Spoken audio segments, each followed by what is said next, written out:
วัสดีครับพอดีวันนี้เพิ่งกลับมาจากงานสดๆนะครับร้อนๆเรียกว่ามาเห็นภรรยาเตรียมกับข้าวไว้ครับว่าจะเป็นกับข้าวเมนูอะไรมาดูกันเลยครับสวัสดีครับก็รูปแบบเมนูจะเป็นลักษณะแบบนี้นะครับยำวุ้นเส้นนั่นแหละครับก็เมนูก็จะประกอบไปด้วยนี่เป็นหมูยอแล้วก็วุ้นเส้นขึ้นช่ายครับแล้วก็แครอทหอมแดงหอมขาวแล้วก็มะนาว3 ลูกนะครับสดร้อนๆแล้วก็เนี่ยจะมีถ้วยช้อนภาชนะที่จะใส่นะครับแล้วก็อันนี้จะเป็นน้ำร้อนสำหรับลวกวุ้นเส้นนะครับพอดีให้มันเป็นไปได้อาหารที่สดใสอร่อยนะครับว้าวต่อมาขึ้นช่ายที่ให้ดูเมื่อกี้นะครับท่านผู้ชมแล้วก็มาเอามีดหั่นเป็นชิ้นนะครับหั่นให้ละเอียดนะครับนี่ครับวุ้นเส้นที่เตรียมไว้เมื่อกี้นะครับก็เอาไปใส่ในหม้อน้ำร้อนนะครับ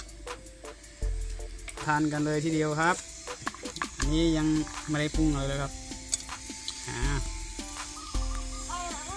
นี่ครับหมูยอที่เตรียมไว้เมื่อกี้ก็มาหั่นเป็นชิ้นหั่นใส่น้ำร้อนเลยนะครับ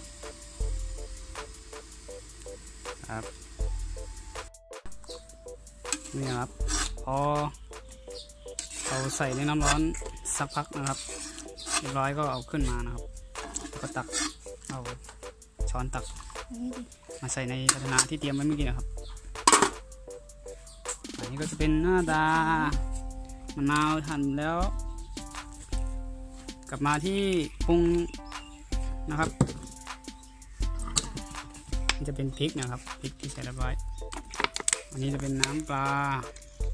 ครับก็ใส่ประมาณที่สมควรใส่นะครับใส่แล้วก็ชิมดูนะครับชูรสแล้วก็มีเกลือครับสำหรับใครชอบเค็มก็ใส่เยอะหน่อยนะครับ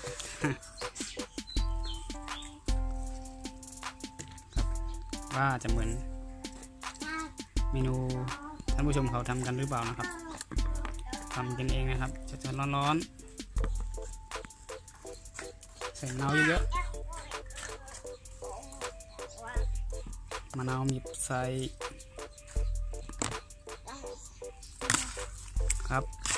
หลังจากปรุงเสร็จเขาก็มาควนๆเอาถ้วยนะครับควนๆให้เข้ากันครับควนให้เข้ากันแล้วก็ลองชิมดูนะครับว่ารสเกลือรสชิรสอะไรน้อยไปบางไปหรือเปล่าก็ใส่เพิ่มได้นะครับตามที่ต้องการนะครับ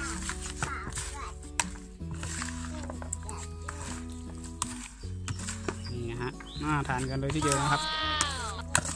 โอ้ยอดเลยครับเสร็จแล้วก็จะเป็นได้มาหน้าตาแบบนี้นะครับก็ลองชิมดูนะครับว่าจะเป็นไปตามที่ต้องการหรือเปล่าเดี๋ยวแรกลองชิมนี่ชิ้นใหญ่เลย